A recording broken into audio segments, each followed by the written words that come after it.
I love what Wake Up America stands for and just the mission of it and everything, but I would love for you to tell our viewers, what is Wake Up America? What makes you so passionate about it? What is this network that's going to be spread out all through over the world? Well, Erica, we are a new paradigm, maybe a new possibility in entertainment. Our name, Wake Up America, reflects what we think might be missing in terms of communication to people today. And we intend to have an exciting online media network with lots of different variety of programs. And the underlying theme that we want to give people a chance to entertain and be heard themselves. Hi, I'm Erica Franzwey. I'm the host of Millennials Rock on Wake Up America Media Network. Thank you so much for being here today. Absolutely, my pleasure.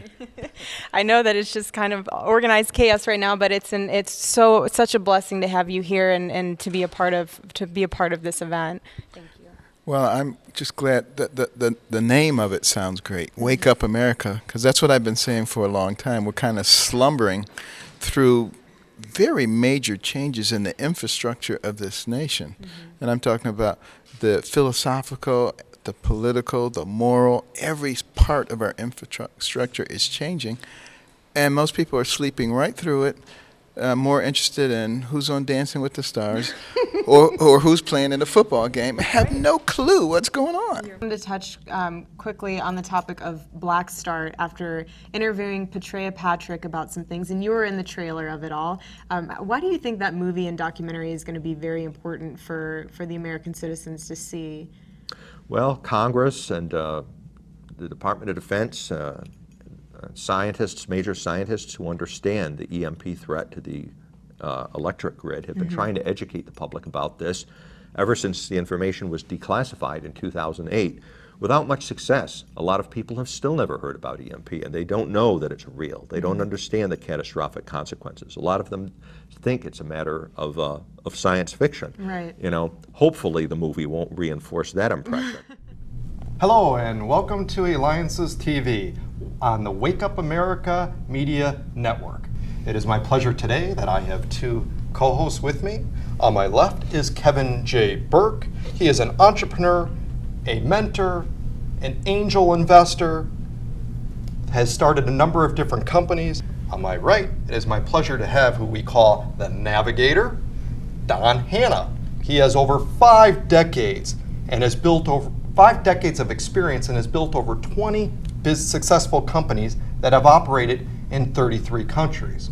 And today, our featured company is CyberSponse, and we have the CEO here, Joe Loomis. My pleasure to have you here today, Joe. Thank you.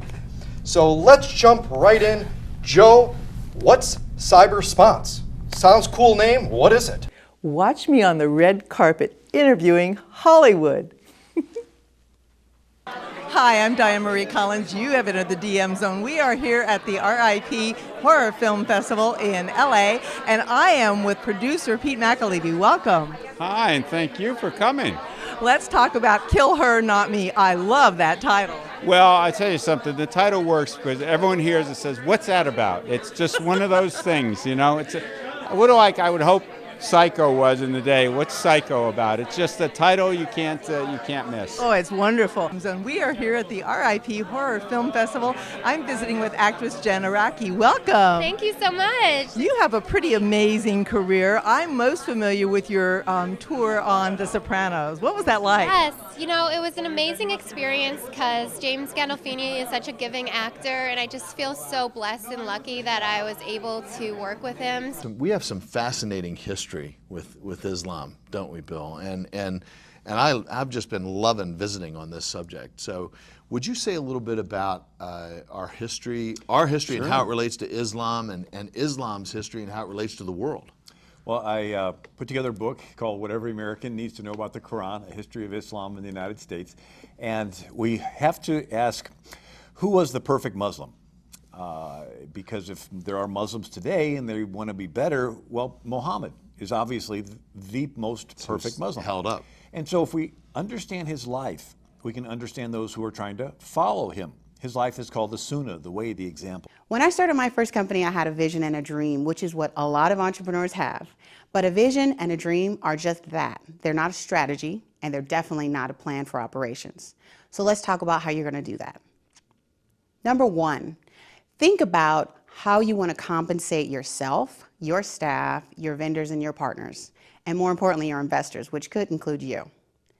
Number two, think about how you want to run that business and what kind of a experience you want your customers to have. So talk to me about, so you started a little bitty company that we probably don't even know about called SkyMall, which is basically in every airline in the world. And a lot of them. It's pretty impressive. So can you give us a little bit of advice from that experience? Because didn't you guys grow really fast? We grew very fast. In about 6 months, we grew to 150 employees. I think we did close to $20 million our first year. Oh my gosh. So we had that real hockey stick growth that everybody dreams of. But people would tell us that's a success problem. It is. And I would, and it is, you're absolutely right. But I would say that there are two words in that phrase, success and problem. and they're equally weighted. Welcome to Fish Fit. I'm going to share my fitness tips with you that have helped Bubba Watson become one of the top players in the world. We're going to show some clips right here that are going to help you be more fish fit, more strong, and more flexible. You know, in the 80s and the early 90s, one of the best teams in football were the Kansas City Chiefs. They had, in my opinion, one of the greatest kickers in NFL history. And I have been looking forward to this and meeting and connecting with you, Nick, for a long time now. Tell us a little bit more about what you're committed to right now. Well, you know, it really makes a difference when somebody's interested in this. And really, it's just about connecting and planting the seeds in all of us, because I was so richly given with role models that I could look up to, but not everybody has that. And if we can take that to a new level and plant so many seeds that when it's meant to happen, if God, in God's time, if you will, everybody discovers what they're great at. Not only what they think they're great at, but they feel it, they know it. It's a deep understanding that they're gifted for something really special. And to me, what I love about this is, you said what people don't know that they don't know. To me, kids know when they have a gift. And if we can help them realize that the truest education is simply understanding they have all they need already. And it's our goal, our gift, to help them simply do what they were meant to do in the first place. And I call it the 3%ers, because back in the American Revolution, actually 3%, think about this, 3% of the population actually fought the Revolutionary War, where we won our freedom and liberty from the British.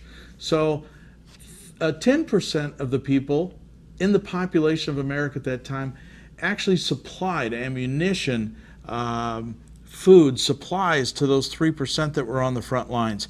37% of the American population at the time actually fought against us with the British, and 50% of the American population did absolutely nothing. Well, wake up, America. Here we are at J. Levine Auction House in Scottsdale, Arizona, where we're going to see a block painting come up that's estimated worth is between $80,000 and $120,000. All of us at Wake Up America are excited to see how much this piece goes for. This is Tara Dondas with Tara Talks.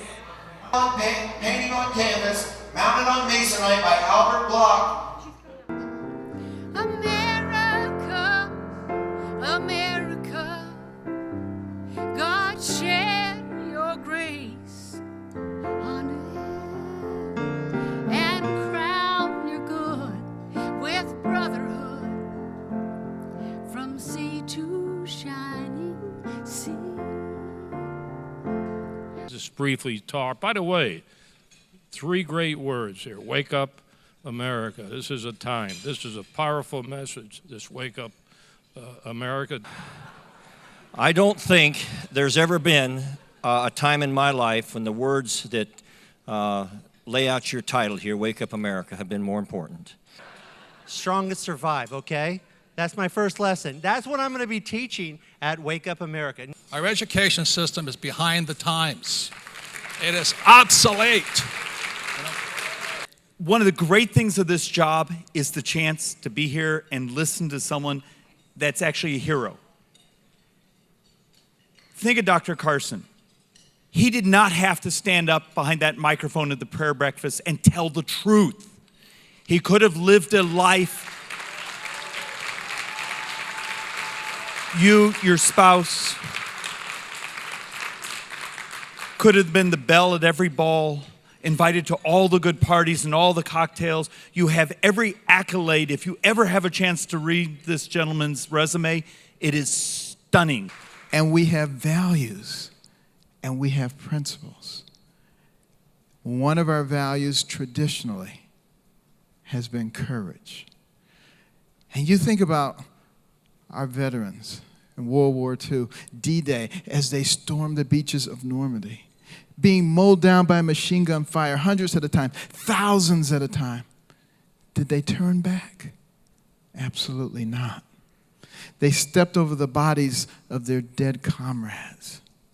Knowing in most cases that they faced certain death, they overwhelmed them, they ran over the Axis powers and took control. Why? Why were they willing to do that? Knowing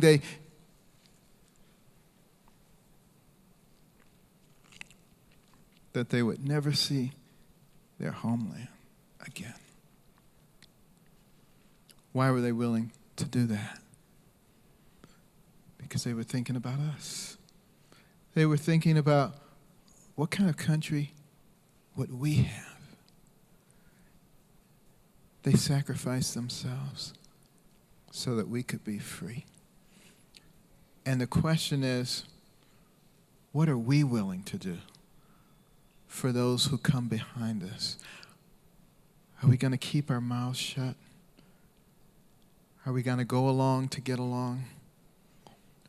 Are we going to think about Nathan Hale, teenage rebel, a spy, caught by the enemy, ready to be executed? And his last words, my only regret is that I have but one life to give for my country. Patrick Henry, give me liberty or give me death. George Washington, who marched alongside his soldiers, didn't wait for a report. All of these people made it possible for us. It's time for us to make it possible for those who come behind us. And the next time you sing the national anthem and you get to the end of that first stanza, and it says, the land of the free and the home of the brave. Don't just let those words roll off your tongue. Think about what they mean. And remember that we cannot be free if we're not brave. Thank you.